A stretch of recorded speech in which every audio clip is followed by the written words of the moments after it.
Hey, all right. You're listening to the Deadman's Tome podcast, the show that's all about horror writing, all about having a good time, really. Okay, broadcast live from a trailer park deep in the heart of Meth County, Texas. I'm your host, Mr. Deadman. With me is the lovely Tammy G, and our guest tonight is Andrew Rausch. How's it going? Not bad. How are you? Hey, both of you. Hello. I'm doing all right. It's been a minute since you've been on. I think it's It has. been like a year. What? No, that has been. No, I think I was on since then, but it was. We found out a year to the date. I was on here a year to the date ago.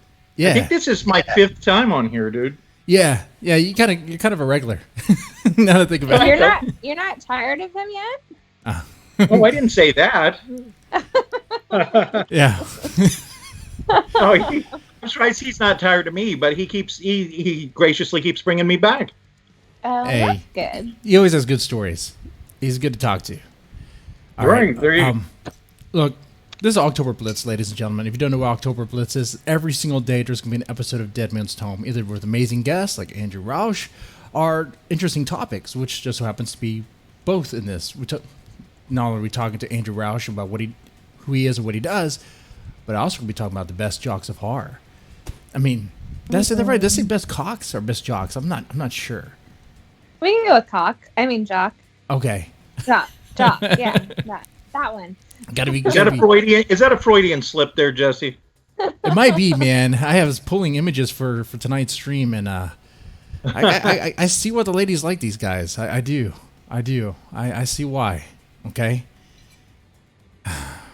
Although the jocks don't usually make it very long in most of the horror movies. That's okay. They don't have to. As long as they I make think it. I've got a theory half about naked. this.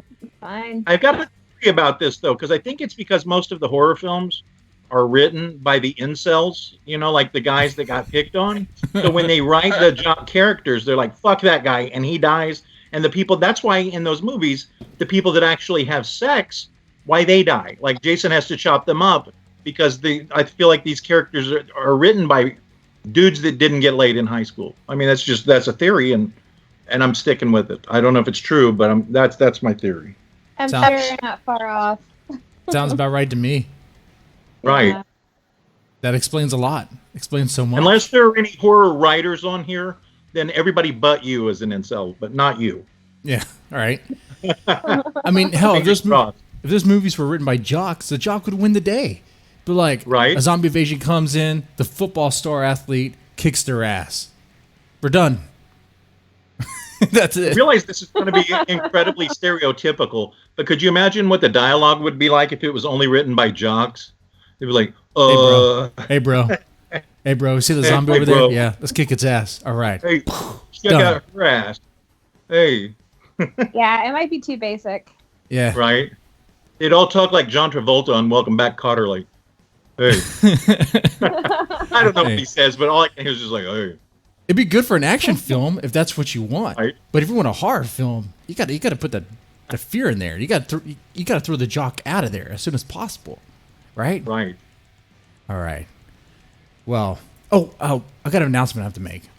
Two announcements. One, if you want to support the show, patreon.com/deadmanstone. It goes a long way. Okay. The other thing is 24 hours without pumpkin spice. 24 hours, guys. I'm trying to unbasic bitch myself, and I'm going on the pumpkin spice cleanse. Not me. I'm not doing that at all. I'm trying to improve my life, Rausch, Andy. Right. But I'm telling you though, I'm feeling the shivers. Like my skin feels like something's crawling within. Okay. You're having withdrawals, right? I'm feeling it, man. I'm feeling the sweats. Sweat on your forehead, cold. I'm feeling it, man. My mouth is dry. Got to get some of that. You should go get yourself some pumpkin spice. No. I'm trying to be good. Damn it. You should just put some in a needle and mainline that shit. Don't enable me. No. I'm trying to be good. It's okay to be basic. It's not that bad. I don't want to be basic anymore. But there's so many things that make you basic. Just cutting that out isn't going to help. Well, You bring up a point. But it's about empowerment. It's about taking steps in the right direction, right? Yeah. Baby steps. But what if you just take that and you own it? You're just like, yeah, I'm basic. Like, that's where I'm at. I just own that shit. Just lean into the meme, right? Right. Just, that's it. Yeah. Well, that's a sign of. Well, I don't know. Damn it. I don't know. I don't know what I should do. Just be you, even if that means you're basic. Even if it means I'm basic, I'll tell you what. I got a pumpkin spice incense over here. I'm gonna light it up. Right. I'm gonna smell that. Oh my god. Well, you can't drink it, but hey, you can. Don't try to eat it. Yeah. I'm going through. I need to have a craving. Anyway, all right. So for those who don't know who you are, Andy Rausch, quick, who are you and what do you do? All right. So I'm a serial killer. I kill probably one person every 10 days. Yeah. I have strict rules about it. No women, no children. Kind of like Scarface. I try to kill everybody in a completely different way so the police can't track it back to me. The way I get rid of the bodies, I chop them up really finely, and I crush the skulls so they're fine powder. Wow. Take them out in a boat, kind of sprinkle them around. Wow. You got real dark. Also, I'm a Taurus. Okay. And also, I'm let's see. I'm probably also one of those. I'm a horror screenwriter. Okay. And one of those horror screenwriters that didn't get laid in high school and got picked on that we talked about earlier. So that is how I know so well about the topic on which I speak. Oh, look at that. There you go. I'm just saying. I told you. You just lean into it. That's right. All right. That's right. So why do you wait 10 days in between each killing?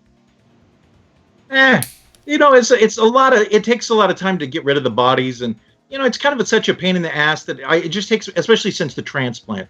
I had a heart transplant. It takes me longer to recuperate from having to get rid of all those bodies. So I don't know. I need a few days to recoup. So then I just sit around, and watch TV, and spend time with the family. Definitely got to get that family time in for sure. Yeah, that's important. That's right. And because I want neighbors when I get caught to say, he was a nice guy, because that's what they always say. He was such a nice guy, and that's what I'm shooting for. You would have never known. Yeah. He was a great dad, a wonderful dad, right. Just such a kind sweetheart. Now, there was a weird smell. I mean, it smelled like death coming from his house, but he was such a kind, gentle soul. Like John Wayne Gacy, where you have 25 bodies buried under the crawl space of your house, And I mean, that's cool if that's your thing, Hell, Real Monsters, for some of the listeners who also listen to Real Monsters, they just did a show on Dahmer, Jeffrey Dahmer. Holy cow. Holy man, that thing was crazy. I did not realize how crazy it was. Well, and let's not forget, I wrote the horrible Dahmer versus Gacy movie. So if you want to watch something and chuckle at either the jokes or how bad it is, go find that, That's right. That's right. You did. Right. So yeah, that's not one of the works I'm more proud of. That was kind of early on.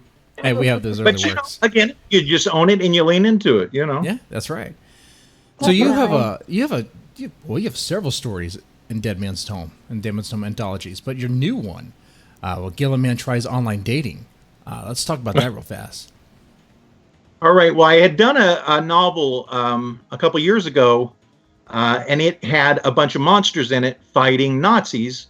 Does that sound familiar? And so anyway, and that was called M Company in the Axis of Evil.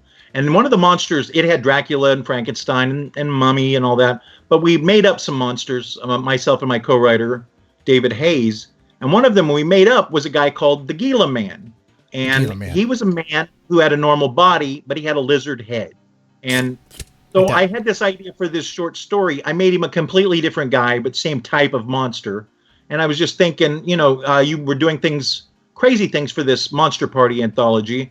And I thought, well, what if the Gila Man tried to online dating and how would that work? Would it work good or would it work bad? And, my thought was it probably wouldn't go very good, because first of all, he has the issue of, putting a photo on his online dating profile. And what do you put, when you have a lizard head? Like, that's kind of a turnoff for a lot of people. And So then you got to write a hell of a bio. You know what I mean? You got to. Well, So anyway, let's ask Tammy G. Hey, Tammy G, if you saw a lizard head on an online dating profile, like what would you do? Well, I mean, he should have a picture of his tongue. right. That's kind of important. And, Okay. You have those long snake tongues, that are split. Yeah. And they go in and out really fast. And Yeah, that would sell it. Yeah, I'd probably get, yeah. So anyway, that was the idea of that. I was telling you earlier, Jesse. I always save my craziest stories for you, and I don't know, something about the Dead Man's Tome anthologies always bring out the fun in me. I feel like everything else I write is so damn serious, and so that gives me a chance to kind of cut loose. Yeah. Well, we try to do something unique with our anthologies. You could try to toe the line, be the same, or stand out. Right. But the way, I don't want to complain about the market right now, but with the way things are, you might as well just stand out. You might as well just try something new. Just do that, and that's what we're having fun with. I'm enjoying it. Right. But yeah, it was an interesting story. And in fact, I like the story that he had before that too, and what Satan is your friend, and then the one in Mr. Deadman made me do it. Your stories, you have a good way of taking a unique story, kind of interesting spin on it, but making it seem real. Like, I appreciate that. No, I think Mr. Deadman. I had a streak where I got in like, I don't know, 10 or so anthologies in a row, and I don't know, counting magazines, it was a little more than that, and everything I submitted to for quite a while I got into, and that's not a brag, that's just fuck, I paid my dues. I wrote for a lot of years. And then all of a sudden I got rejected for one this month, and it just, what's funny is it's that thing where you can get 20 good reviews and you get the one bad review, and that's what you dwell on. Yeah. And all of a sudden I got rejected for an anthology, and the lady told me, I really like a lot about this. I think you could tweak it and make it more what I want it to be, but I don't know, what she wanted it to be wasn't what I wanted it to be, and I don't know. All of a sudden I was thinking, I'm a shitty writer, and I don't think that makes you a shitty writer, but boy, rejections never get easier. Yeah. Yeah, and the argument about who's really writing it, the editor or the writer? Come on now, what's going on here? What do you mean with the story you wanted to be? Come on now. I'm shaking my head with that. I can't knock her. I mean, some of the suggestions she had were good. Yeah. But then there were other stuff I thought, so I decided I'd just shelve it for a few months. I had a lot going on, and maybe I'll come back to it for something else down the road. But I don't know. But the point was it's just crazy that, even after 20 years, the rejections still sting like hell when you get them. Oh, yeah. Because used to be, that's all I got, in the beginning. That's what you get is rejection after rejection. And unless you're that rare guy, and I kind of forgot what that was like. And it sucked. That was well, I mean, if I had a reason to reject you, I would. But you do send some pretty good stories. And it's like, well, I appreciate that. And it was a unique premise. How am I going to turn down the Gilliman? How am I going to turn him down from a monster party? Come on. That's how I was looking at this anthology. It was so many submissions, more than usual. And I was like, okay, wait. Monster Party is going to be fun, but it's also going to be about monsters. So if the story has... And there's some really great stories I've received, but one was about a ghost. Not really a monster. Cut out. It was real well written, but no. And some of the monsters were like very generic, and I've seen before. Cut out. We're looking for B-movie monsters, looking for something new. Though there was a few Yetis. Yetis kind of like it's in that in between. Like, yeah, people are familiar with it, but what is it? It's the Yeti doesn't hang out with like Dracula and the Mummy and them, right? He's kind of like, in the back room or something. So I was like, okay, we'll take one of those stories, but only one. Like, if that monster makes it to the party, we can't have too many Yeti stories now. It has to be. So that's why I was really making a list and really analyzing the stories. Okay, this one has this one has that. Okay. It was a whole process. I actually felt like I was working doing that one. So, and I like the idea of, and I'm sure a lot of people went into it with this, but, but the idea about this kind of thing I like is that, the monster doesn't know he's a monster, and And I think that's that way in real life. Like a lot of us don't really know what we are, one way or another. And so I don't know. It made me laugh to think about this guy online dating, and I don't know. Online dating kind of sucks anyway. I mean, but I did find my wife through online dating, and that was pretty awesome. But I mean, that was after 4 years of online dating, which was atrocious. And yeah. Yeah, online dating, man. That's a lot of people didn't make the cut, I met my husband online too. Oh, that's nice. Really? I guess cool. I guess it does work. I mean, y'all just showed that it worked. I mean, for me, I was like, I met a few one-night stands or whatever, but right. It doesn't bring home. But one of them had a lizard head, and so that was crazy, and that's where the idea came from. I went on a date with this chick, and she had a lizard head, and she sprayed fire out of her mouth, and I was like, well, that's kind of crazy. I shouldn't reveal this, but yeah, that's where the story came from. Nice. What was the beat? What was it like? What was the fellatio like? I mean, well, a gentleman never kisses a lizard and tells. Okay. On the screen, by the way, for those who will watch on the YouTube and live stream, is the Monster Party covered. It's not done yet, but that's what it's going. Well, that's what we're working with right now. So, yeah. That looks good. I like it. Man, that artist, man. Damascus Mincemeyer. He's a good idea man, him. Too. He's a good idea man. He's helping out with a lot more than people know. Man. Well, he really talked up one of my stories on Twitter. I thought that was pretty awesome. He was like, he really liked the dead Hitler story. Yeah. And I thought, that was a good story. It made me laugh out loud, and I was like, well, there you go, Damascus. Like, I liked him instantly. It was dead Hitler, and what he was a black man, right? Right. It was the day Fat Terry brought dead Hitler to Iowa.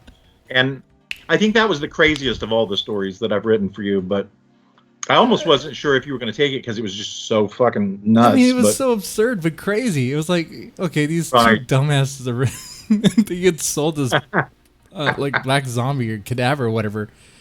Yeah. Right. Oh God, the whole anthology is so full of stuff like that, Right. But yours stands out. Yours definitely stands out. Well, thank you. Yeah. Oh, what was I gonna say? Yeah, I told us. Oh, I was gonna say. I was mentioning how like there's two stories that has to do with cats. Like Mr. Deadman Made Me Do It had a story involving a cat, and then you had a story where Satan is your friend involving a cat, right? Right. And and it's not like I don't even like cats. I don't write about cats very often. It just kind of worked out that way. Weirdly enough, the story from Satan is My Friend, I had written that years ago, and it was in an anthology that didn't get read very much. And sadly, it was kind of early on. And so I started looking back, and I really liked it. There's a place here in Kansas. Now it's funny, since I wrote about it, Stull, Kansas, that's been on a bunch of stuff. It's been like I guess it was on Supernatural and some other stuff, but they claim that it's, supposed to be a portal to hell, a gateway to hell.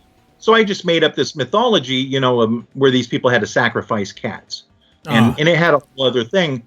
But yeah, so I thought of that when I submitted it. I thought, shit, I just submitted 2 cat stories to him in a row, and yeah, it was pure coincidence. So you agree with me? The cats are like the spawn of Satan, right? Oh yeah, hell spawn. See, Tammy G? Hell spawn. Cats are hell spawn. Hey, I have cats. You're also a demon. Well, there you go. Well, that is true. Those things go together. Yeah. Birds are pretty evil too. I don't like birds. Butter and chocolate. There you go. I can't stand birds. I'm afraid of them.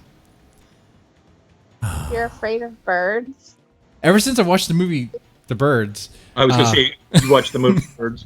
Oh my God. Well, no, you are basic. Oh my. What? No, I was a little kid. I walked in. I saw the part where the dude's eye gets ripped out. I was like, yep. That's it. I don't want. And the way the seagulls are. You ever go to the beach and the seagulls are like around you, hovering around your face? Like, get away from me. Get away from me. Nah, I can't stand it. I'm terrified of snakes like that. And I saw there was a shitty movie when I was a kid, but I still like it.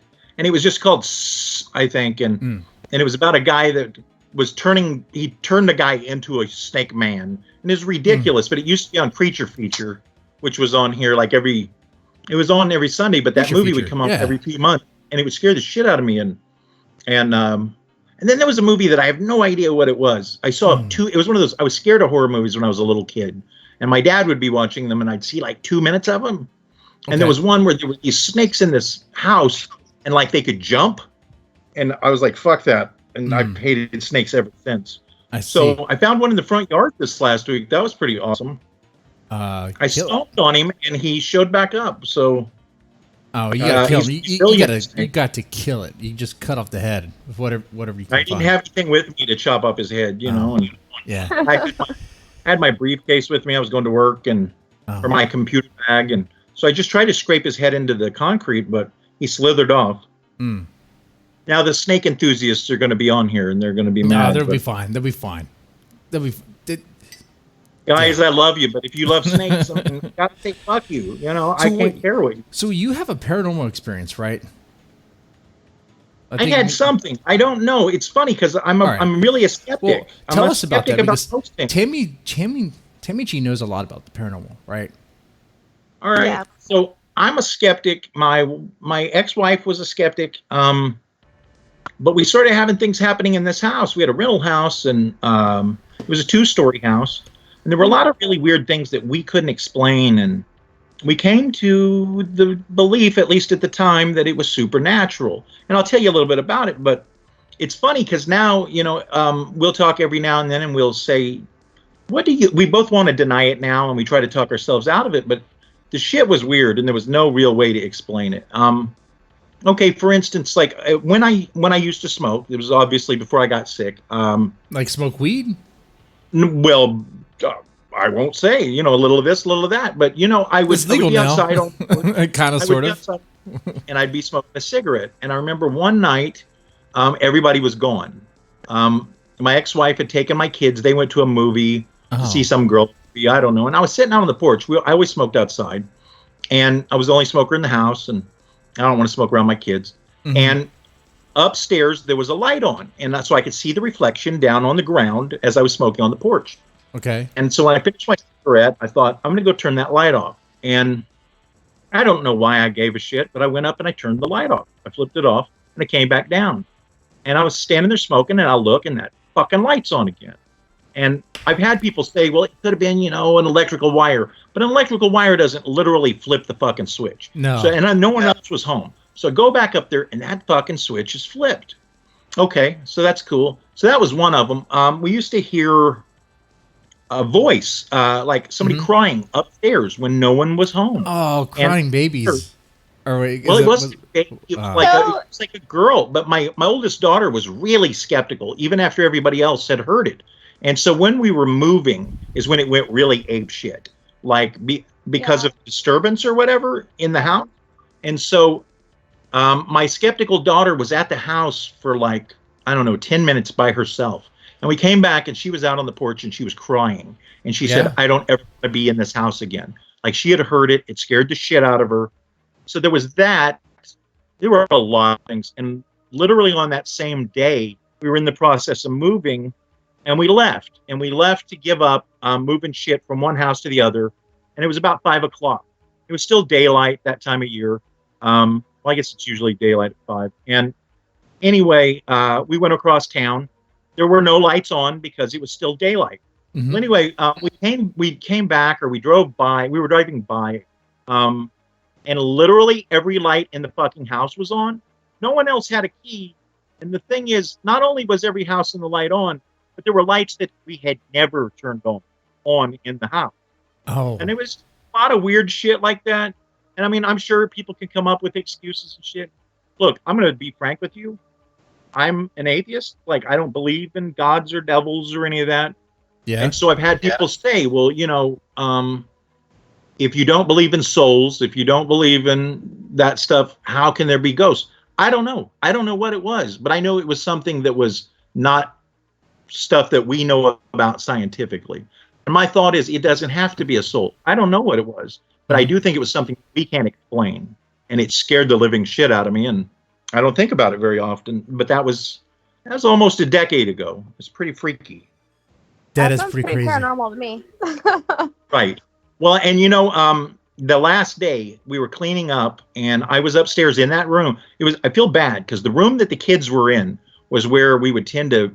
Most of the shit seemed to emanate up there because all that was upstairs was there was 2 rooms. Okay. There was the kids, and I was up there and I was cleaning up, and I was sweeping, and I was sweeping into a little, what do you call that? A dustpan, and there was a ball across the room, and I think it was a ball. Seems like my ex-wife said it was something else. I can't remember. I tried to block the shit out, honestly.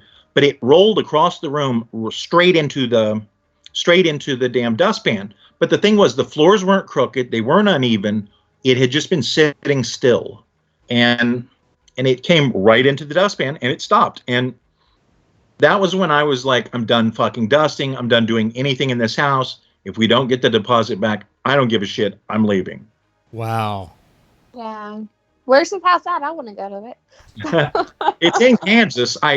It's funny because our landlord was a minister, and I brought it up to him, and he seemed kind of like not weirded out that I was telling him. I mean, because I guess, in his realm, that would be a thing that he would believe in the possibility of. But he also seemed like he didn't really care. It wasn't even that he didn't believe it. He just seemed like he didn't care, and it was really weird. And I'm sure he thought I was a cuckoo, but I don't know. It was fucking weird, man. That is weird. Sounds fun to me. Interesting.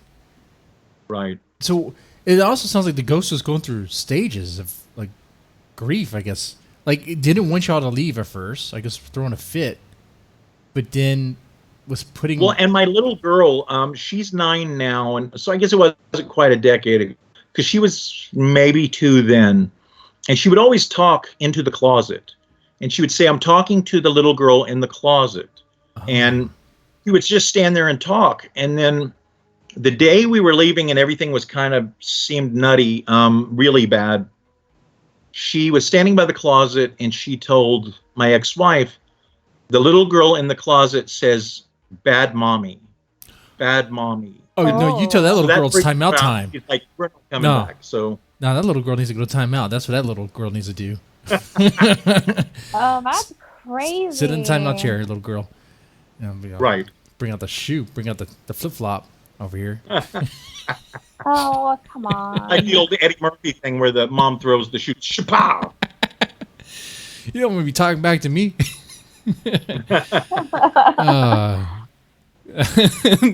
So anyway, that was crazy. I don't even know what to make out of it, and that's a good story. I don't know. That's crazy. Wasn't as good living. What do you think about that? What do I think? And I about told that? some people, and they thought it was enough. No, that just sounds awesome. Like it reminds me of the house I grew up in. Honestly, that's insane. I want to go investigate that house. Mm-hmm. And we did we had somebody come and burn sage a couple times, and I know all of this sounds kooky. Maybe not to you, but I mean, there are people that are going to listen to this and think this sounds kooky, but and we had sage burned a couple times, and it did kind of calm down for a while, and then it would kind of pick back up later. And yeah, because sage really, I mean, unless you know what you're dealing with, right. I don't do the sage thing, period. I don't think it really does anything. And if it's something a little darker, it's just going to piss it off, and it's going to come back even stronger. So, well, the girl that did it, I think maybe she got all her training from Buffy the Vampire Slayer. I really don't know where she got it. Did she charge you for it? No, it was a friend. Okay, that's good. It was crazy. It was crazy. Did she use crystals? No, I think it was just the sage. I don't know. It freaked me out. Sage, a K2 meter, crystals, a Ouija board, a Bible, crosses. Well, I think there was a guy in town that was advertising that he was on a web board wanting to investigate paranormal shit, but then I contacted him and he never would contact me back. So I was like, well, I don't know if he thought I was just fucking with him or I don't know. Hey, Tammy, are there people out there that charge for ghost busting? Well, it's not called ghost busting, but what do you call it? Well, Dan Aykroyd would disagree with you on that. Paranormal investigating. No, but they should not charge. And if someone tries to charge, then I wouldn't even go there with them. Okay. I've done this for 18 years and I've never charged anybody. So, no. All right. It's like those publishers that try to charge people, Right. Gotta run. Yeah. that is true. That's true. Like if a publisher tries to charge you for your story, oh man, get out of there. Like you hear about stories all the time, but like charging you for edits. Why are they charging you for edits? That's weird. Like you got roped back out of that real fast. But my contract. It's just a sneaky way they're charging you to publish, and it's just a way that they're disguising that. But apparently, people still do it. Yeah. If I find out names, I like to put them on blast. But if I have a list of names, I'll do that. But anyway, let's see. Right. Oh, any other paranormal experience? No. Okay. I think I shared mine already. And I don't really have too many, but Tammy, I think you shared yours before too, is right?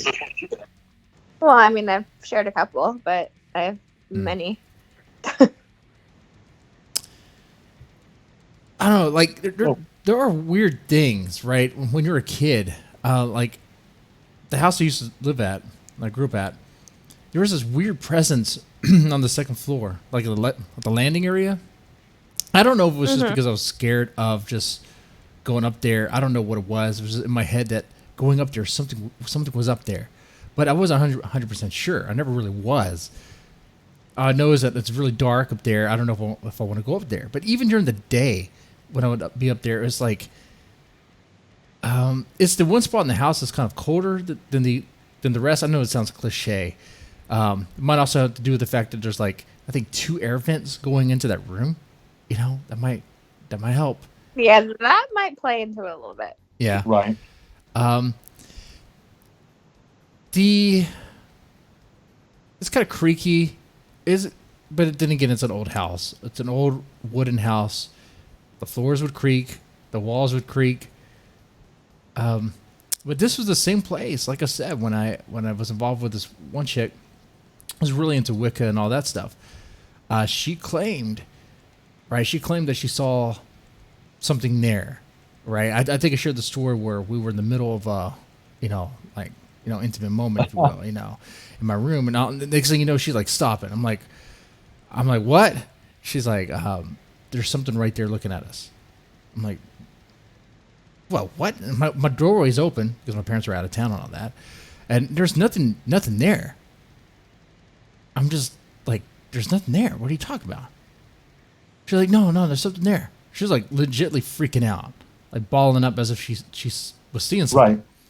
And she claimed that this thing that we apparently made contact through the Ouija board, which we did, if I fully believe it, his name was Fred, which was like, okay, that's a basic name, I guess so. It makes sense for a basic bitch to have basic names around him, right?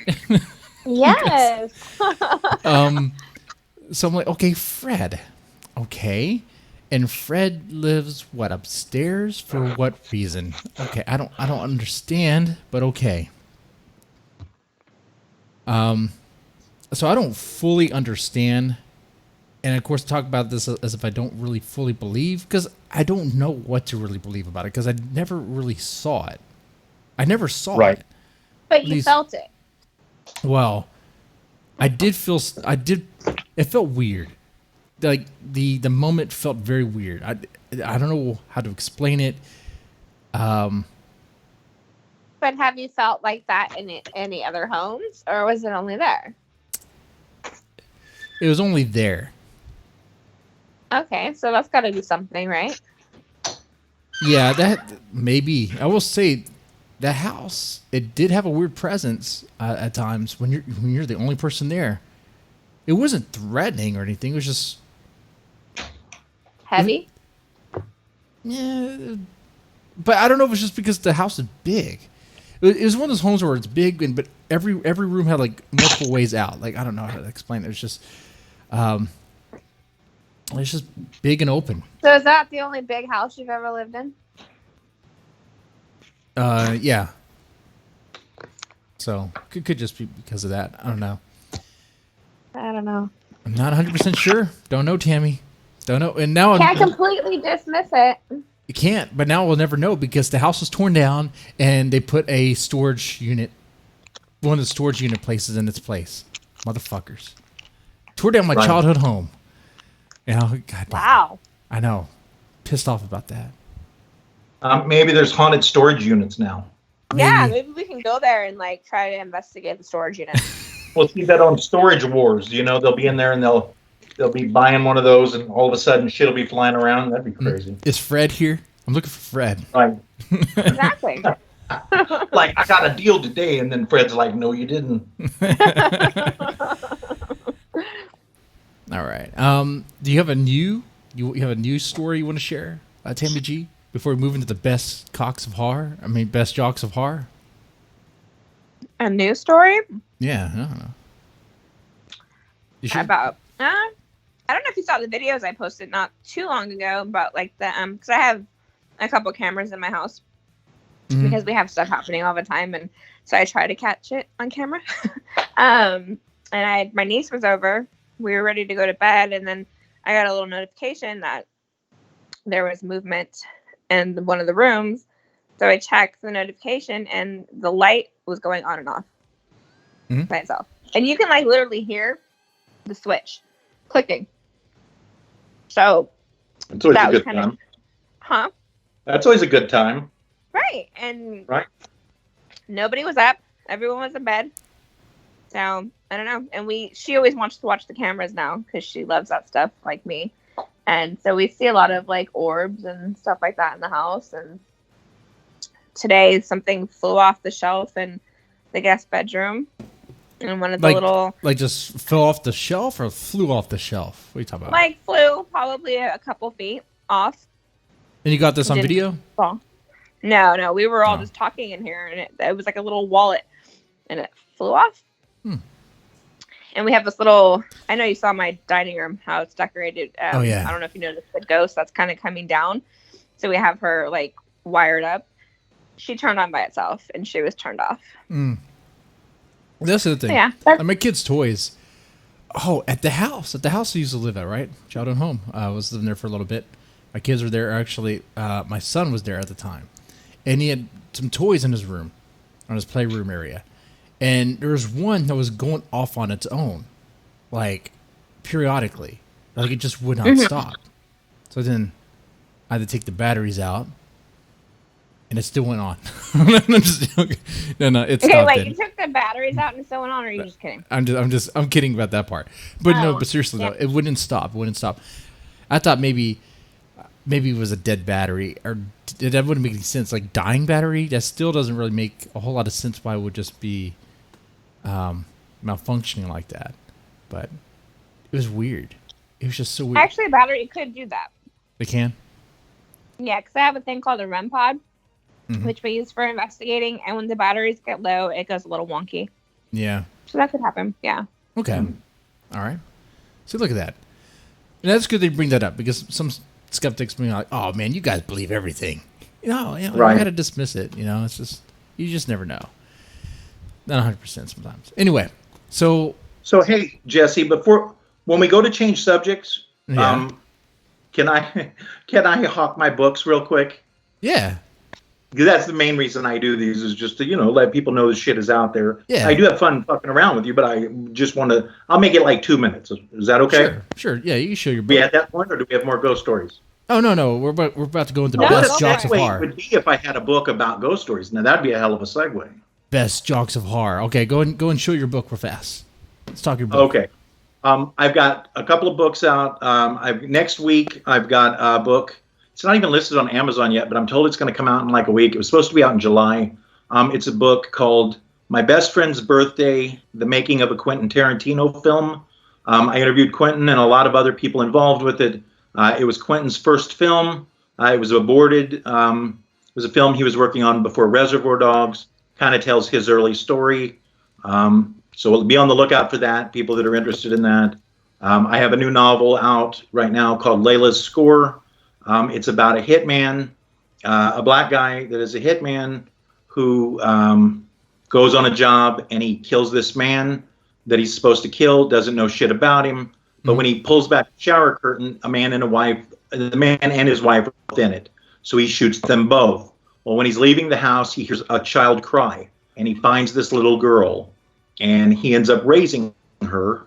And so that's sort of what this is about. It's kind of about a father-daughter relationship, but it's also about the fucked up situation of how he came to get her. And you know, I kind of based the little girl on my little girl, even though, I mean, they're black, but people are people, you know. And so I kind of did the thing that Stephen King did with Firestarter, where he sort of based her on his little girl, and that's what I did with that. So those are the two books I have out right now, and they are working on a movie based on my book Bloody Sheets. It's looks like it might be with Blumhouse. I'm excited about that. Okay. I hope to have more details on that real soon. So anyway, that's what I've got going on. That's and pretty now, cool. Jocks of Horror. Well, all right. Real fast, we got a $10 donation from Cool Tactic. How's it going, man? Yesterday's guest was trying real hard with the hanging on the cross stuff. I don't know if he actually 100% hung himself on a cross. That's what I don't 100%. No, he did. He did? He did. Mm-hmm. Okay. That is out there. Like when he was, if I were to do that interview or conversation again, I'd probably dig a little bit deeper, because I was just like, what am I hearing? This guy does what now? Holy hell. Yeah, but you know what? The fact that he does these crazy ass things, he actually gets stuff doing it though. You know, not just like these other paranormal investigators who sit here and sit in a circle, don't get off their lazy asses and just do EVPs and play with their K2s. Like he does stuff to actually provoke these spirits to communicate with him, and it works. And all I could say to that is, I would hope so. I would hope you go that far. It better work. It better fucking work, right? Otherwise, otherwise, I think that proves they don't exist. You go to that level, that extreme, and you don't get anything, then it's like, they're really not coming, are they? But I like what he said. But of course, no network would greenlight something like that because, like, you know, the liability issues and stuff. But it is interesting, and I'm very interested in the podcast thing, which we'll talk more about that later on. But I think Tammy G and Stephen Urquintalo, is that his name? Yeah. Okay. Urquintalo. Yeah, you guys were talking about doing a podcast together. I'm definitely interested in that. Now, of course, if he wants to put a loaded gun to his head during the podcast, don't tell me about that. I'll be like, I don't know anything. No. But I think that's just like an example of not how on YouTube. he would be willing to go to get these spirits to interact with him. Yeah. You know, because you go to a location, you find out the history, and you reenact yourself. You're the trigger object. You're going to get so much better results than just sitting there asking questions and saying, "Light up my K2." Yeah. Like, that doesn't do shit half the time. So, no, I appreciate. You know, and I like what Cool Tactic brought up too. You're very skeptical, but I like the entertainment of it, and that's how you get the win-win from this. That's how I see it anyway. Some people are very skeptical, and they might not even believe, even at that point.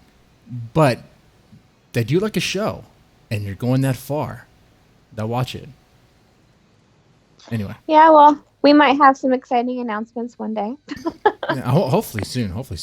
Yeah, so, I am hoping best Jocks of Horror. What is the point of a jock in a horror film, right? Well, the women have to have eye candy too. You guys get all the tits and ass. Right. Yeah. That's true. You gotta have a balance. Yeah. It's a counterbalance. Exactly. Right. But the jock is the tough guy. He's the meat. He's the muscle. He's the meat. Jesus Christ. Where's my brain at? He's the muscle. He's kind of dumb. He's dumb. The group just pretty much tolerates him. But he's also, he's the strength, right? I think. Or so they think. Like we said before in the beginning of the show, if jocks wrote the horror film, they would be the ones saving the day. Because in their mind, they're the ones that are going to be winning it. But they get fucked up every time. But they're not. They're always the biggest pussies, even in paranormal investigating. Right. Like, they're the first ones to cry and went out of the room. So, yeah. Bro, man. Did you see that? I had mentioned to you, Jesse, I just wrote a piece for Diabolique on bullies in the work of Stephen King. And, a lot of those are in film, and they're not necessarily jocks, but they're the same way. Usually the bullies are the first ones to puss out. When they finally get confronted by the people that they've been tormenting, like in It, or like in, The Body, which later on became Stand By Me. When you finally stand up to the bully in these movies and in these books, the bully cries and bitches out. Now, it's not like that all the time in real life, but, because sometimes you might get the shit beat out of you. Yeah. But it's fun, again, if nothing else, to imagine that they're all the pussies. Yeah. Right. There's some to do that. And sometimes the jocks are the bullies. And so there you have a twofer. Yeah, in our list tonight, we're probably going to bring up some jock characters that are, it's going to happen where in some movies they are the kind of like addict to the point to where they're like part of the problem. Like, I Know What You Did Last Summer. First of all, the whole crew was part of the problem. What the fuck they just did? They're driving drunk, hit this dude. It's like, all you guys are assholes. Like, every single one of you guys are assholes. But you have okay. So who wants to go first? You just say who's the best jock. Who do you think is who the best jock of horror is? So that's hard because they don't stand out to me. Although they're nice to look at. Like, yeah. Who's the nicest to look at, though? Now, see, I'm going to tell you, look, as a straight man, Chris Hemsworth from, what is that, Cabin in the Woods? Cabin in the Woods. Cabin in the Woods. You know what? That's a good-looking dude. I don't give a fuck. I'm just going to say bad. He's not bad at all. No, he's not bad at all. Come on, man. That's a good-looking dude. I don't give a shit. I'll tell you. That motherfucker... He's not lacking for pussy. I'm just going to say that. It's not like he's not getting pussy. Yeah. Oh, yeah. He has a whole line. He has a whole... A line backed up. Yeah. Oh, shit. Oh, yep. Chris Hemsworth, man. And in that movie, great depiction of a jock character. But in the beginning, he was all like, he was nice. He was actually kind of nice, modest a little bit. Yeah. Humble. But of course, Cabin in the Woods put the whole, slasher horror films on its head, kind of exposing and making fun of the memes. I was like, okay. Then he really becomes that jock character, that very irritable, like, oh my god, you're so fucking annoying. Shut up, just shut up. You're good to look at. Just shut up. And he has that that funny death, man. Like, he literally thinks he's gonna save the day, but he's on a fucking motorcycle, like cranking up. He jumps and hits the fucking invisible wall.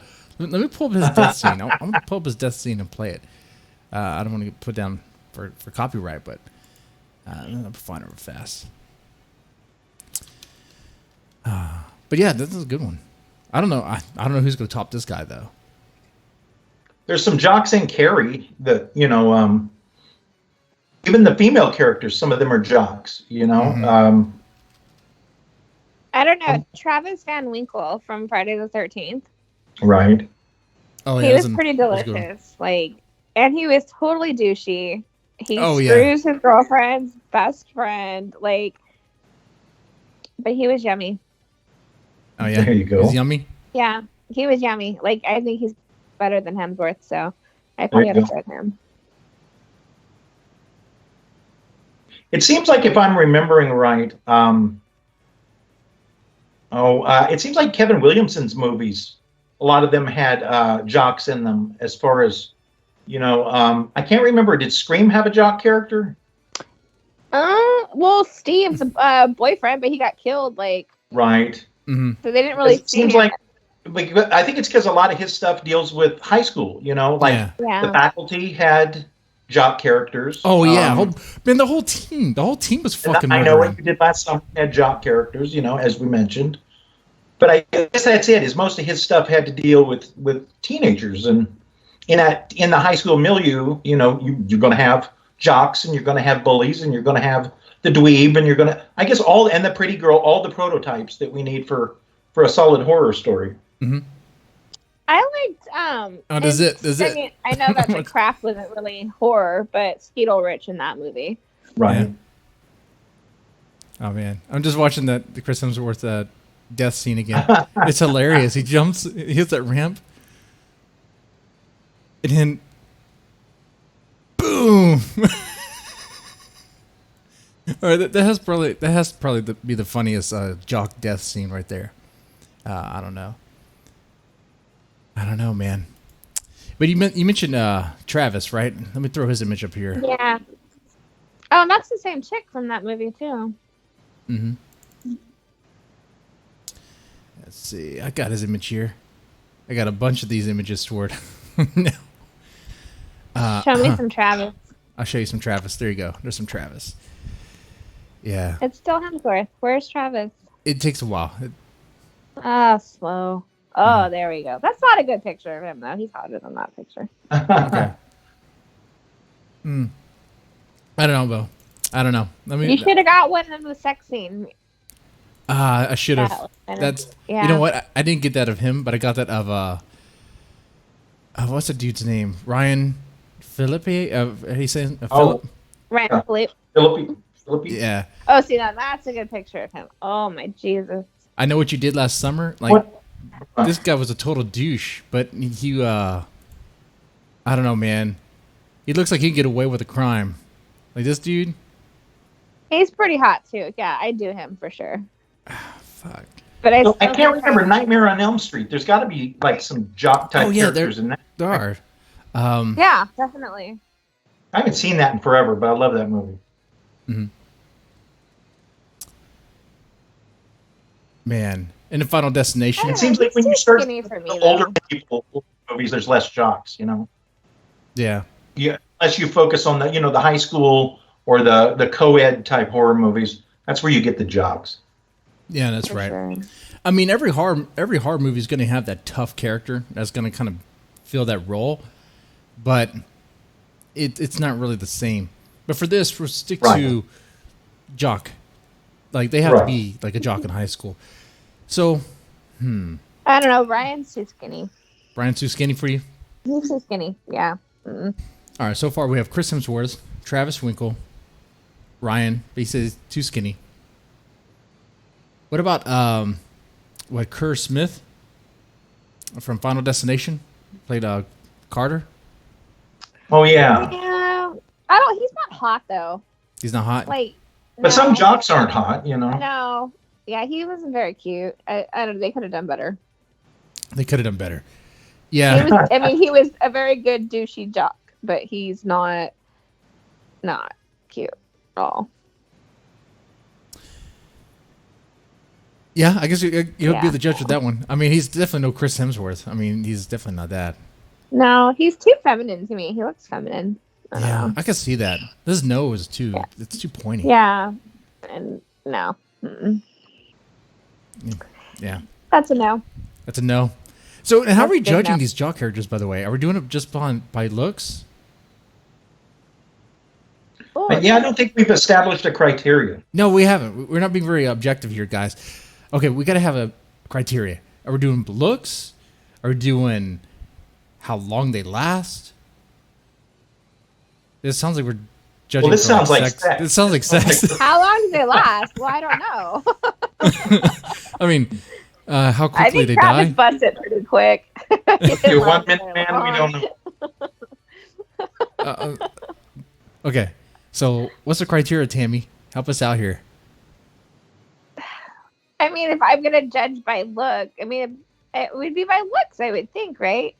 That would be like the best breasts of horror. See, I was thinking douchiest, but douchey. Okay, douchiest so works too. Douchiest and looks. I think these two things work. But who is the best? What do you call that?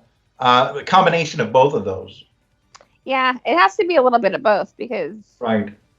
Like a Venn diagram of those two things. Right.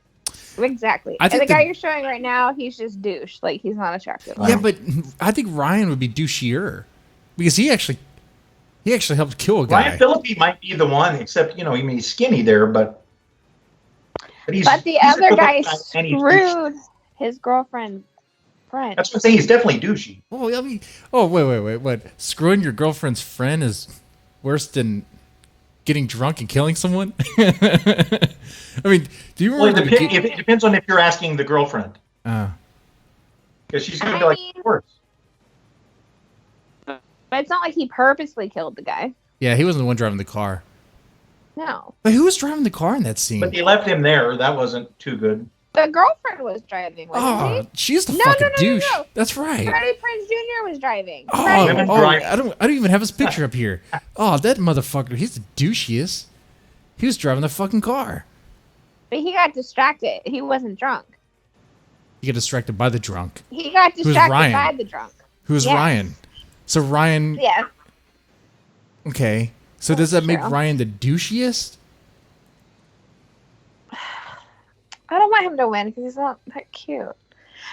He's not winning the hottest. He's just winning the douchiest. So far, he would be the douchiest, yes. Okay, so Ryan could be the douchiest. But who else do we got? Let's see, because they're Cool Tactic mentioned in the chat. Does David Boreanaz count? Who's that? Does he count? Wasn't he on, like Angel? Is that the guy from Angel? David Think so. Boreanaz? Think so. So, I mean, are we counting the show then? I mean, or is he in a movie? I don't know. I don't even know who that is. What about Tommy Jarvis from Friday the 13th? I can't think of who that is right now. That like an older Friday the 13th? Let me see. Tommy Jarvis. Oh, yeah. Oh, he was straight up jock, too. Okay. The final chapter.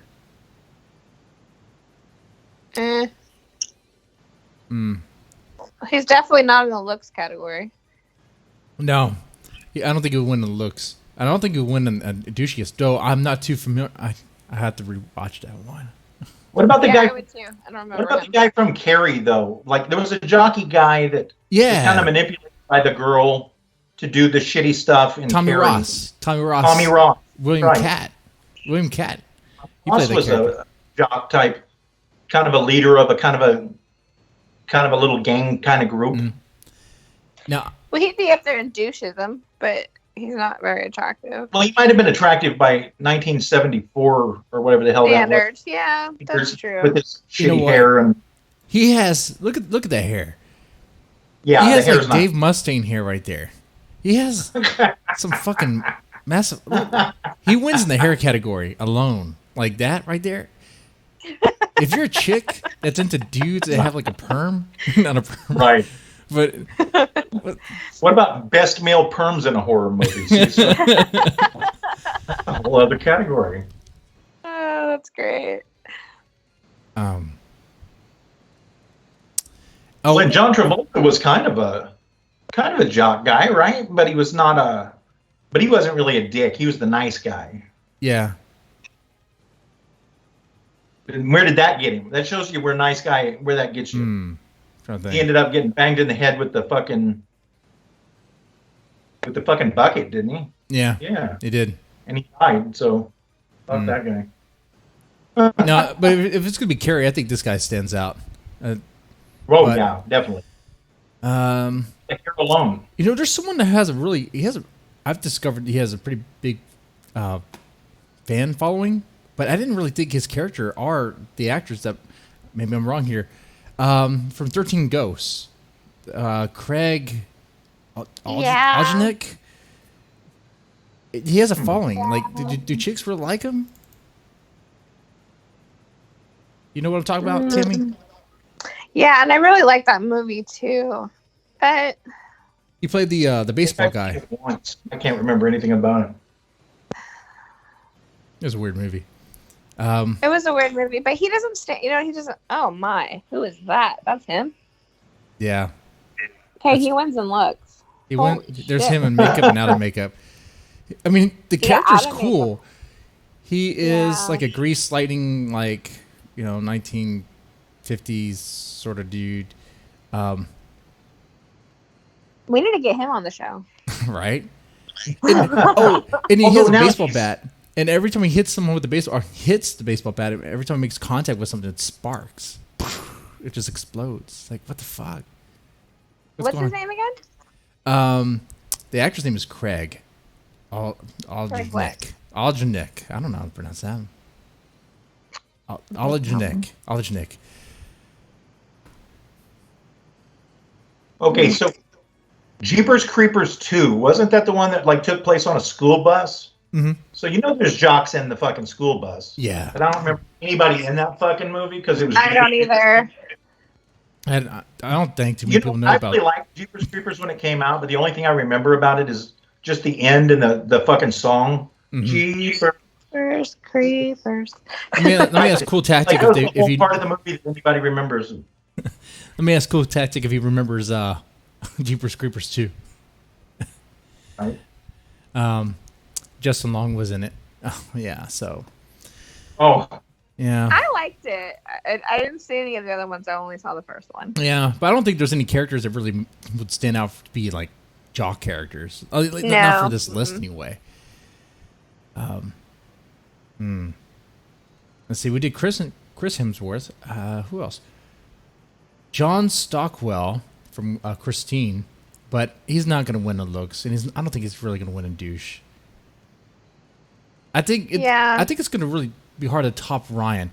Well, remind me again, how douchey was Travis in Friday the 13th? He was straight up douche. Like, he was this rich, stuck up asshole, like, who was a prick to all of his friends. He thought he was better than all of them. He fucked his girlfriend's friend. I mean, that's pretty douchey. Mm-hmm. Okay. I'm torn between Ryan and Travis. Who would win the douche category? I don't know. Oh. We should have done best tits. It would have been easier. Best tits is next. I'm doing this one for the ladies first. That way, when we do best tits, they can't be. Hey, Jesse, you're being a little chauvinistic here. Hey, we like tits too. Chicks love tits too. You know, that's true. That's true. All right. That's how you know tits are good, is when everybody loves them. You know. Yeah. Right. I think Ryan still wins douche category because I mean, they did kill someone, right? I mean, they killed a bad guy, right? Was he bad? Yeah, he was kind of dick. I mean, the dude was just minding his own business, just crossing the road, and they just killed him. Yeah, with the backstory on him, wasn't he not that good of a guy? Yeah. What, 2 wrongs make a right now? Yeah, usually. Come on. So Ryan gets drunk. He's drinking. He's rich too. He's rich boy. Yeah, but he wasn't driving the car. He didn't purposely. And he dies in a lame way. B. He dies like in the beginning of the film, and he gets ran over by a car. He gets ran into, right? He dies such in a stupid way. I don't know. I think Ryan's the douchiest. If anyone's in the chat, let me know. Cool Travis, but that's fine. All right. Okay. Then who wins in looks? No, I don't always have to win. It's okay. Who wins in looks? I mean, is it going to be Travis? Travis? I don't know, Chris. Look, I think Chris I don't know, win that looks. Craig dude's pretty damn sexy. The dark hair with the light eyes, that's hot. Which one? The guy on the screen now? Yeah, but he's really skinny. Oh, that's Craig. I mean, Craig is the one who has a huge fan following. I mean, he's pretty hot. I'm gonna be one of those fans. Yeah, he's hot, but he's just skinny. I don't do skinny. I mean, Chris Hemsworth, it looks like he can. I mean, he looks like he.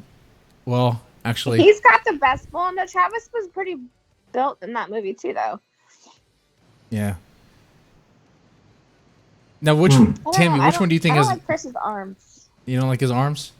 I like his V, but I don't like his arms. Which one do you think is packing, though?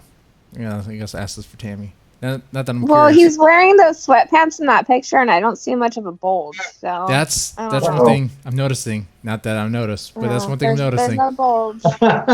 So Chris might be he might be a grower. Maybe he's just not a shower.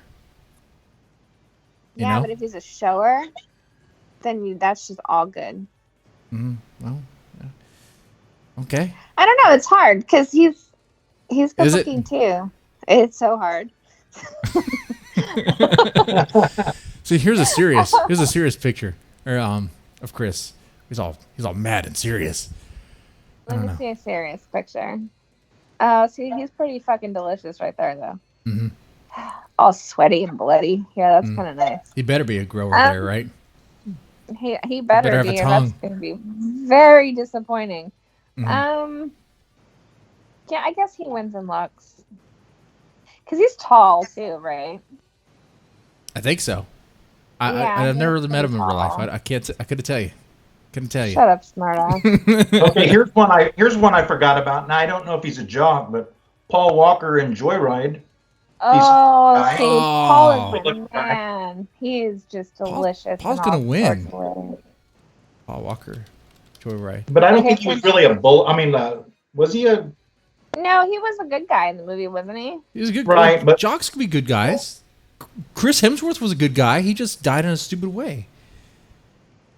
But if we're going douche, right? but if it's two separate categories, then Right. Well, okay. So Chris Hemsworth thought we already is 6'3". we already established this guy. Travis was 6 foot. Mm-hmm. I'm gonna probably go with Chris. Yeah, it's we're doing three. We're doing best looks, biggest douche, and I guess whoever's in between. Okay. I think Okay, so the best douchiest look is Ryan. definitely Chris. looks is Chris. So who's the combination? Who's in between? Travis. Travis has both. Yeah. All right. All right. Well, there you have it. Now We didn't have much to choose from either, though. So. Oh, you know what? We didn't even mention Skeet Ulrich from The Craft. Ulrich, yeah. Yeah, back in the day, like during the craft time, like I would have been all over that. I would have said for sure he wins all of it, but I'm not too attracted to him anymore. And I forgot this, but Chris Pratt was in Jennifer's Body, but it was when he was still fat. Now, if it was Chris Pratt now, even though he's not a jock, if it was Chris Pratt now, that's a pretty good-looking guy. But yeah, he's hot now.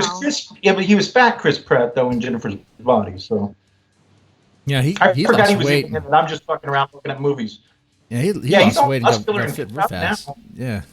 Yeah. Well, Hollywood will help you. Yeah, They'll give you what you need. him too. I think multi-million-dollar paychecks are a pretty good fucking incentive. That and they have certain trainers. They have certain ways to make you bulk up and lose weight real fast.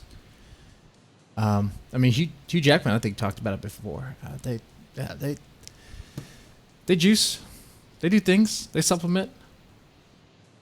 Okay, I got something on all these hot guys. Mm-hmm. Yeah. Oh man. So I think we got it. I think we did best jocks of horror. So next episode, best breasts of horror. Well, I don't know about next episode, but you got to do that Soon, though. soon. That's Very gotta soon. be soon. 'Cause I like to talk boobs. Yeah, we got to get a good list for that one, and we got to go big. I mean, I like them big. I don't know. Some people like them small. I guess I don't know. I guess we can talk about worst boobs too, because that one chick in the Friday the 13th had the worst tits. Oh, I think I know which one you're talking about. Yeah. Yes. Oh, that was terrible. Oh, that's They were horrible. all like, ugh, gross. Like if you're gonna get fake boobs, make them look good. Well, hers Right. were like ripply and like too far apart. Like she could fit two dicks between those. Like, Yeah. not cute. That's a bad Yeah. boob job. Like that. Those were not natural. There's no way that was natural. Nothing natural about That that. was terrible. Mm-hmm. Or those ones where the nipples look in different directions. Oh yeah. Kind of like lazy eyes, like one's going over here and one's down here. Right. Like that's not a Or good like- look either. Like the big pancake nipples. The huge, like who wants huge nipples? Have you seen those ones though where the nipple is like it's like a needle, like it's like an inch and a half long? Like those are crazy. That's just gross. Like no. That looks I remember when I was a little kid, I was looking at a porn magazine I wasn't supposed to be looking at, and I saw this chick with those, and I was like, "The fuck is this?" And ever since, I thought I would run into some, but I never did, you know. And like, I didn't know that was such an anomaly. They look like pencils. Was it a porn mag or was it a National Geographic? Because No, it was a porn star that was kind of big at the time, but like this was like in the '80s. I can't remember who the fuck it was, but I also Well, used to Tactic look at National Scar- Geographic for the boobs because right. yeah. Cool Tactic said that Carmen Electra has the best tits. There you go. Hey, And people say I Can't look like complain. her, so we can go with well, that. I'll go with that, I guess. French girls got pointy nipples. Yeah, I hear that. Hey, I have French in me, and mine don't point out like that. Although a lot of them That's have good. hairy armpits also, so that's not quite as, I don't know. Hairy armpits is kind of turn off to me, man. Yeah, That's gross. That's pretty Shave that gross. shit. Got to shave But I that. expect it to stink in there too. And I know that's not, necessarily the. Or if they're using deodorant, are you going to see like that chunk of fucking Ew. full-on deodorant in there? Like, Oh, that's terrible. oh yeah.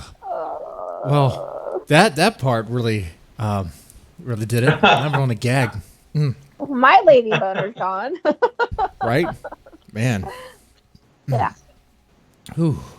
So yeah, we did it, guys. We got a list. We did it. Well, not a long list, but I think we had a pretty good, solid debate about who the best jocks of horror are, best douche, looks, and the in between.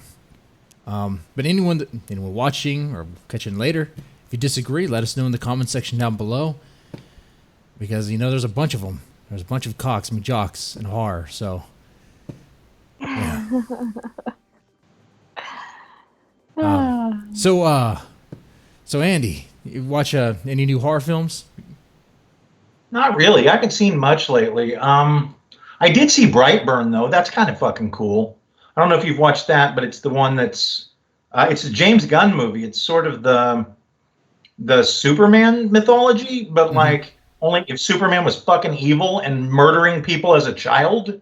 Like that was pretty fucking crazy and dark. I was kind of surprised by that. I haven't got to see Midsummer yet. I really want to. There hasn't been a lot of horror worth of fuck this year. I don't know. I thought Us was cool, even though, like, I don't know. There are these layers to it, but then there are parts I'm still not sure even make sense. Yeah. I don't know. I don't know. I haven't seen a lot. I've been in love with horror-wise this year.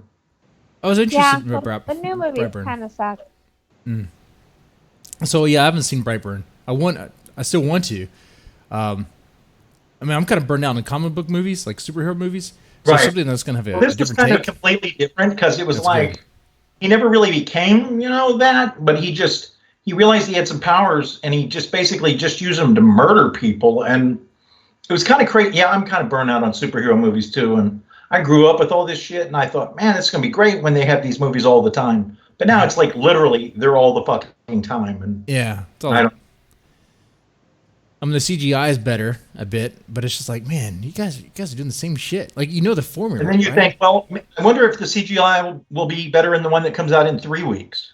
I wonder if the CGI will be better in the one that comes out in 2 months. Yeah, right.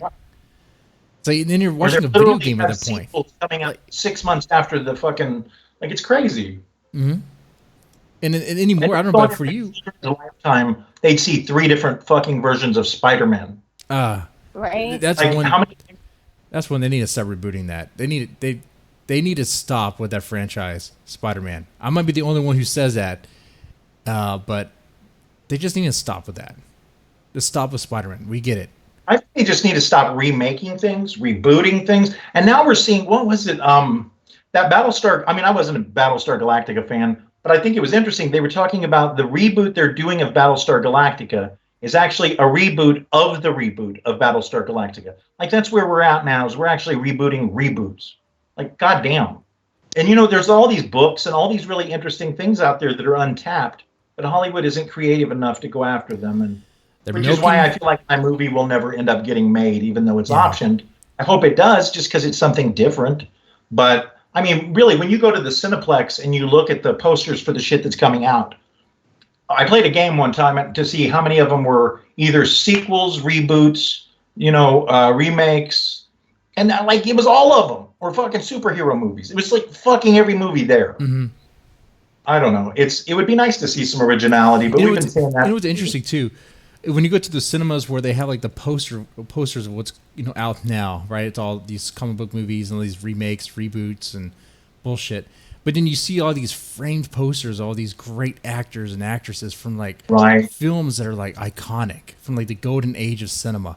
And you're like, and they were not in any of that kind of shit. Yeah. No. And you're like, you know what? The stuff I'm watching now, it's not going to, I know for now, I know right now it's not going to it's not going to stand the test of time, right? There's just no way. Like, Endgame was great, but you're going to look back on it 20 years from now and be like, that was a classic piece of cinema history.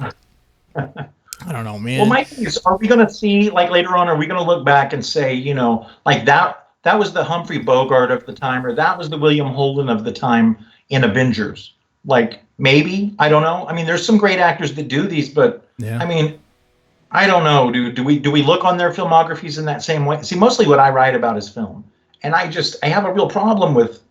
I like these movies on a level, but then, god damn, man, like I miss in the '90s when they had real indie scene, where all these neat little indie movies were coming out, and it was mostly Miramax shit, but there were all these little movies that took chances, and now it's like nothing takes a fucking chance. And that's how we got Quentin Tarantino. I mean, he started out, he was taking a chance. People were taking a chance on him as well.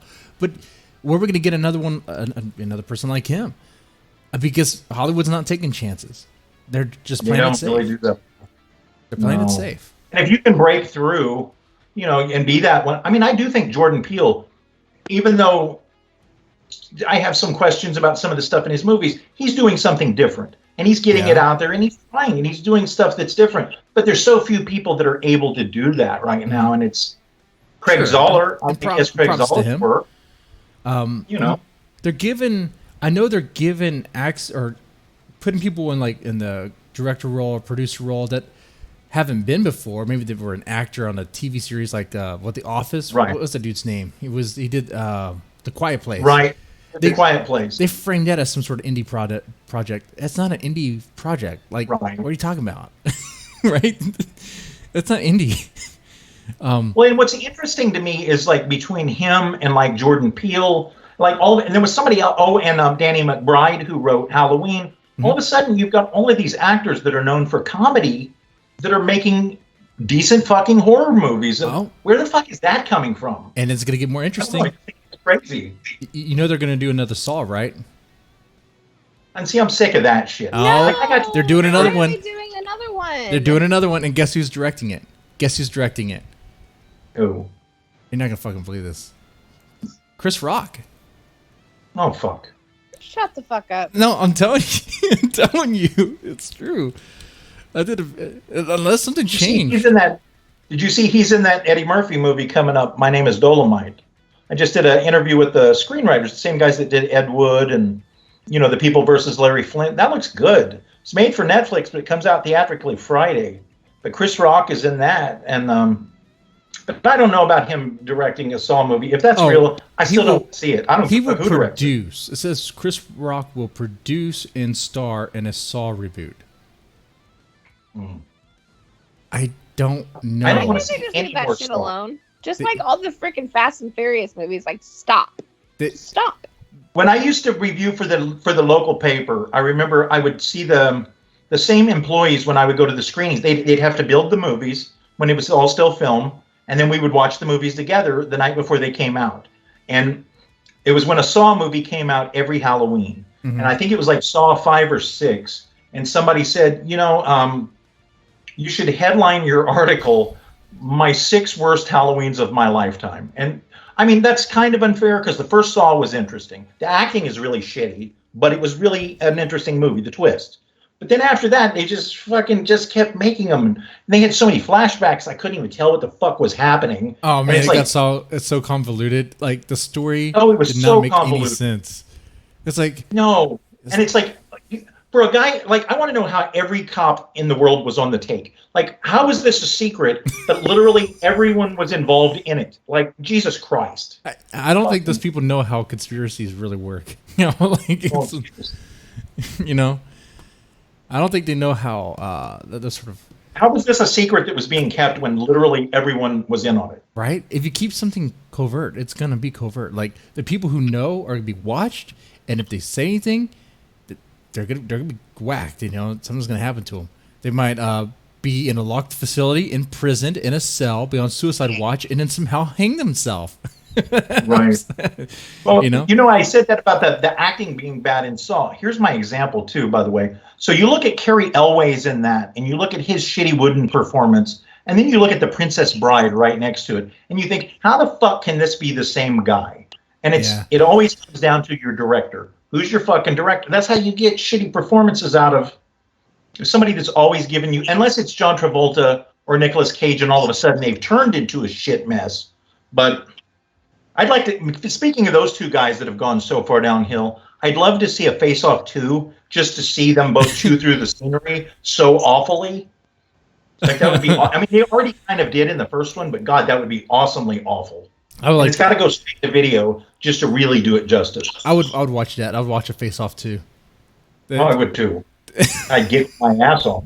Did you see that movie Mandy? That movie Mandy this last year? That no, I don't think I did. Cage. I hear it's brilliant, but I've not fucking seen it. Yeah, I haven't seen it. It got stellar reviews. It was like an art house horror movie and they said Nicolas Cage was so weird that it actually worked. Yeah, okay, yeah. That one I did see. Okay, the weird. Like it? Yeah, it was pretty fucking crazy. It was good for Nicolas Cage. It's crazy. Like, so we still have a video store here, which is crazy. And I went to the video store about a month ago, and I shit you not, on the new release rack, there were 6 fucking straight-to-video movies with John Travolta in them. 6. Wow. I went around and counted them. This motherfucker is making a movie like every month. Yeah. And they just did that movie that was directed by Fred Durst. Oh, God, that one's awful. Bombed. That one's awful. It was the first thing released in the theater in like years, and it fucking just bombed. I don't know. Mm-hmm. So I'm just ranting about shitty actors now. But no, but there's a running theory on the internet that Nicolas Cage could be the best actor ever. He's so bad, he's good. Right? You don't know. You just don't know. Flips around. It's kind of like that ugly girl that you see, and somehow she's so ugly that it flips around and she starts to kind of look good. Like, you don't understand how it fucking happens. It's like that. Either that or maybe you just had too many drinks. I don't know. You know? I don't know about you, but the ugly ones, they're usually the freaky ones. I mean, it's true. They put out and do stuff. Want to do stuff. They have a kinky side. It's the pretty ones that are like prudish. Like, no, I don't want to do that. No, I don't want to do that. Hey.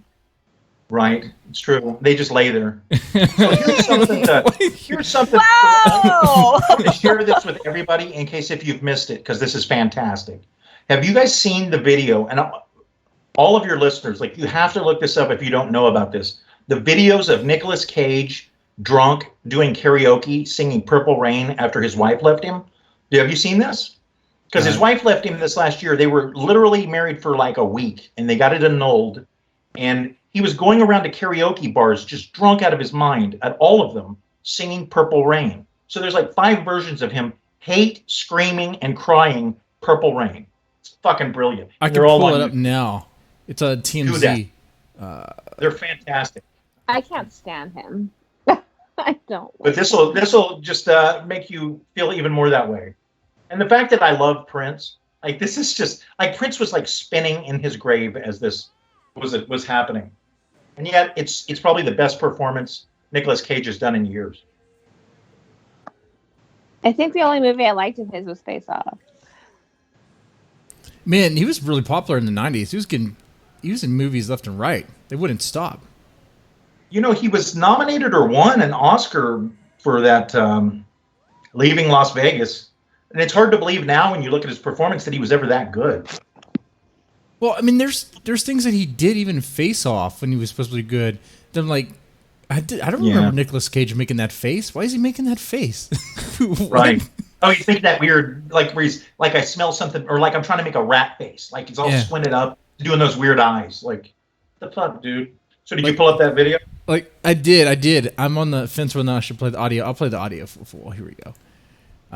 Because of YouTube. It's karaoke, so it shouldn't be copied. YouTube's policies are bullshit, so they make up shit as they go. But we're towards the end here. That means you two. You say you want a leader, but you can't even make up your mind. I think you better close him and let me guide you. With you the purple rain, purple rain, purple rain. Oh my god! Like, he sounds like he's about to fucking kill somebody. He's like a metal band behind him. And he did like 6 of these or something in like a week.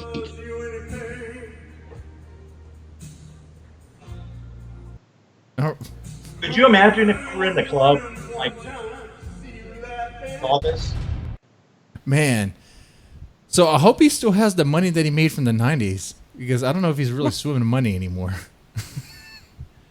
Well, maybe he's got a singing career on the, on the horizon. Maybe. He could sing ballads, that would be cool.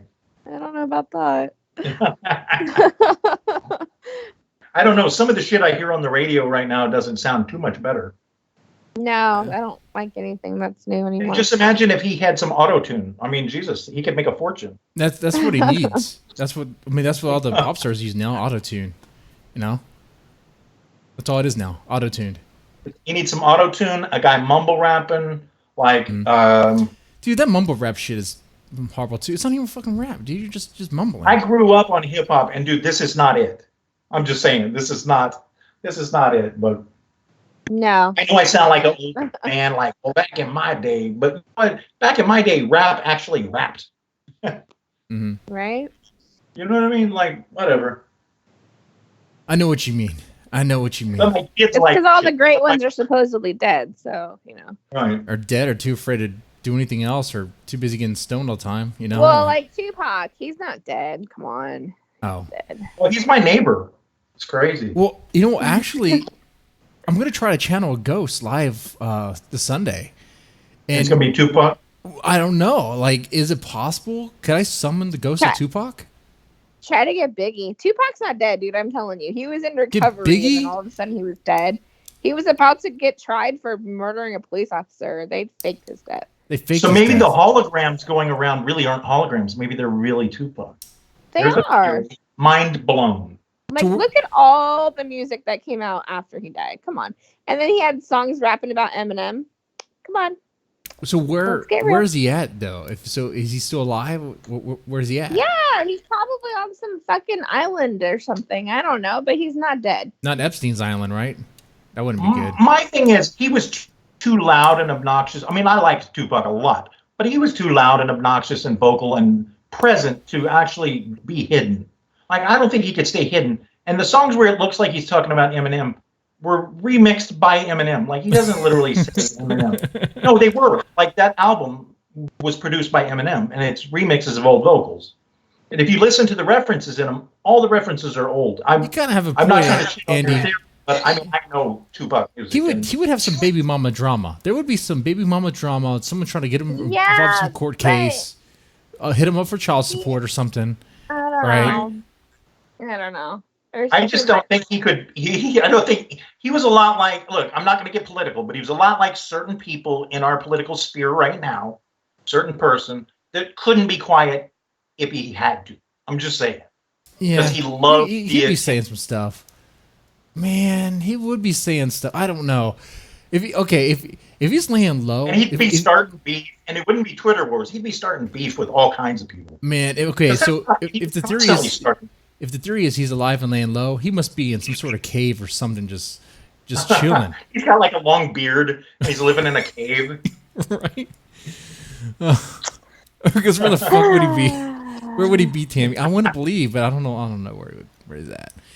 But what am I going to need to summon the ghost of Biggie?